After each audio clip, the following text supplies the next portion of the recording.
Vous trouvez pas que les blockbusters américains sont un peu nazes en ce moment? Pour un Batman, combien on doit se taper de Morbius? Eh ben figurez-vous qu'ils se font tous laminer par un film plus spectaculaire, plus gigantesque, plus épique et bien plus inventif. Ce film il s'appelle RRR et c'est un blockbuster indien, ou plutôt un blockbuster telugu. Je sais que beaucoup de spectateurs ont de gros a priori sur le cinéma grand public indien, mais c'est le moment ou jamais de les laisser tomber. Parce que dans RRR, il y a des mecs qui se battent avec des tigres, une bromance qui donne envie de ne jamais remettre son t-shirt, des plans qui feraient passer n'importe quel film de super-héros pour la pub de votre opticien local, et un climax qui enterre facile 99% de ce que produit Hollywood depuis 10 ans en termes de gros spectacles. Bref, ça envoie du bois par serre de 50 et c'est encore à l'affiche, croyez-nous, ça vaut le déplacement.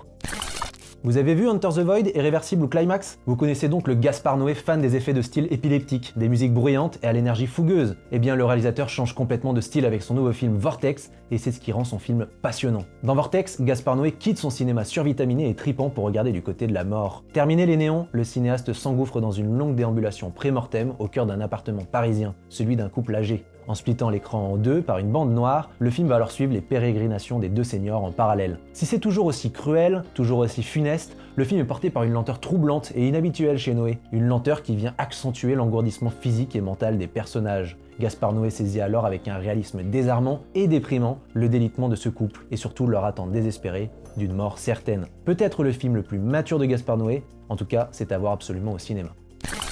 C'est pas trop la joie ces derniers temps, et histoire d'en rajouter une couche, en ce moment au cinéma, il y a Qu'est-ce qu'on a tous fait au bon Dieu, Les Animaux Fantastiques 3 et Morbius. Sinon, il y a aussi un autre film avec des braquages, des courses-poursuites avec la police dans les rues de Los Angeles et des explosions, mais c'est pas Ambulance de Michael Bay, c'est Les Bad Guys, le nouveau film d'animation de DreamWorks. Et à défaut d'être original, le film est ultra référencé. On a par exemple l'ouverture dans un diner américain façon Pulp Fiction ou Reservoir Dogs et des dialogues insolites à la Tarantino. On a un audacieux plan de braquage digne des films de casse de Steven Soderbergh. Le personnage principal, Monsieur Lou, est d'ailleurs calqué sur Danny Ocean de George Clooney et la bande-son de Jay-Z rappelle aussi celle d'Ocean's Eleven ou du Snatch de Guy Ritchie. D'ailleurs, le film lui emprunte aussi quelques gimmicks, comme le montage rythmé et ultra dynamité sur ses films de gangsters. Donc ça fait du bruit et ça s'agite dans tous les sens, mais ça restera toujours un meilleur moyen de passer un bon moment que devant Jared Leto qui joue les vampires pour Marvel.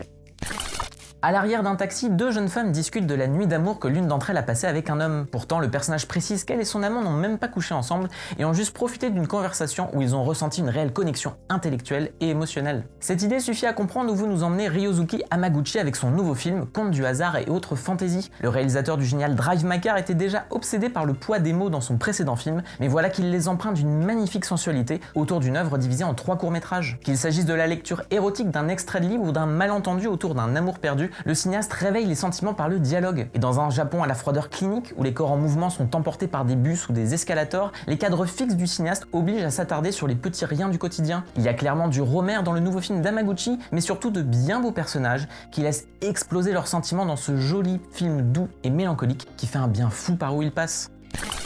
Vous pensez que c'est quoi la fin la plus dingue que vous ayez vue dans un film? Perso, même s'il y a beaucoup d'exemples qui me viennent en tête, comme Dead or Alive par exemple, je suis incapable de ne pas penser direct au Grand Silence, un film de Sergio Corbucci qui est sorti en 1968 mais qui traumatiserait tout autant s'il était sorti hier. Bien sûr, c'est un véritable chef-d'œuvre, hein, avec ses décors enneigés, parfois juste recouverts de mousse à raser, et ça c'est véridique, mais le plus mémorable, c'est vraiment cette fin qui, sans spoiler, en fait un des films les plus nihilistes jamais tournés et peut-être le plus sombre des western spaghetti. Rien que ça. Alors oui, je les ai pas tous vus, c'est impossible, mais je doute qu'il y en ait un qui aille aussi loin jusqu'à totalement contredire les codes du cinéma populaire. D'ailleurs, quand Corbucci a rendu son film, les producteurs ont vu ça et ils ont fait « Oula, qu'est-ce que c'est que ça ?» et ils ont exigé de tourner un beau happy ending à l'hollywoodienne. Mais la version originale est assez hérissante et ça tombe bien, elle vient de ressortir en 4K, et oui, les dieux du cinéma font bien les choses.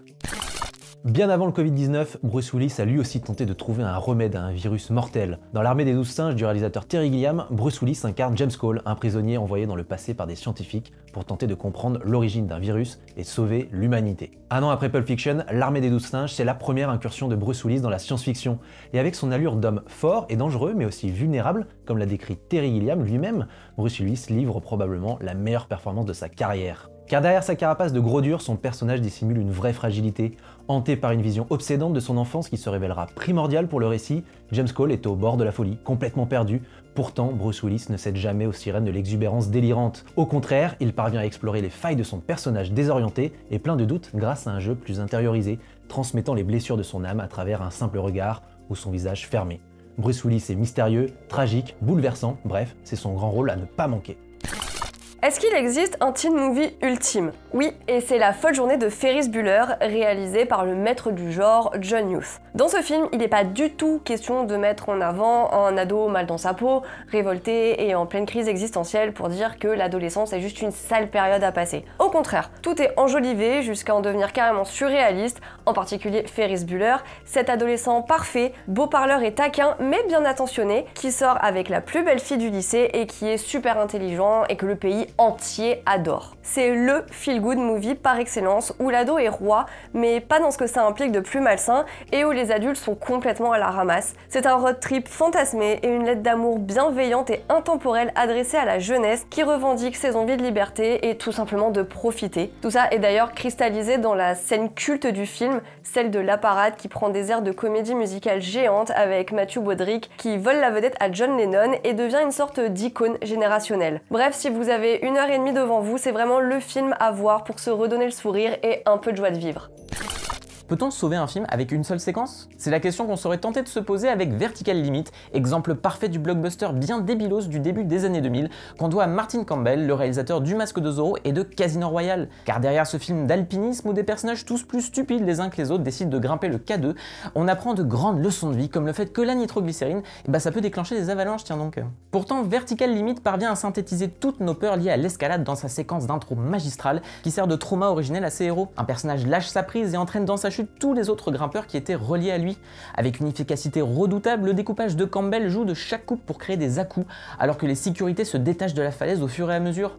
On ressent toute la violence des corps tendus et le cinéaste s'amuse à bien construire la profondeur des plans pour nous donner le vertige et nous ramener à l'immuabilité de la gravité. En même temps, ça reste tout aussi crétin que le reste du film, qui s'impose encore aujourd'hui comme un bon plaisir coupable, duquel on sauvera notamment la performance complètement over the top de Bill Paxton, en riche connard imbu de sa personne et prêt à tout pour survivre. Mais en termes d'adrénaline, difficile de ne pas voir dans cette entrée en matière une scène culte et viscérale, et parfois il suffit d'aussi peu pour justifier l'existence, voire même la réhabilitation d'un film, ce qui amène à se demander, peut-on sauver un film avec une seule séquence?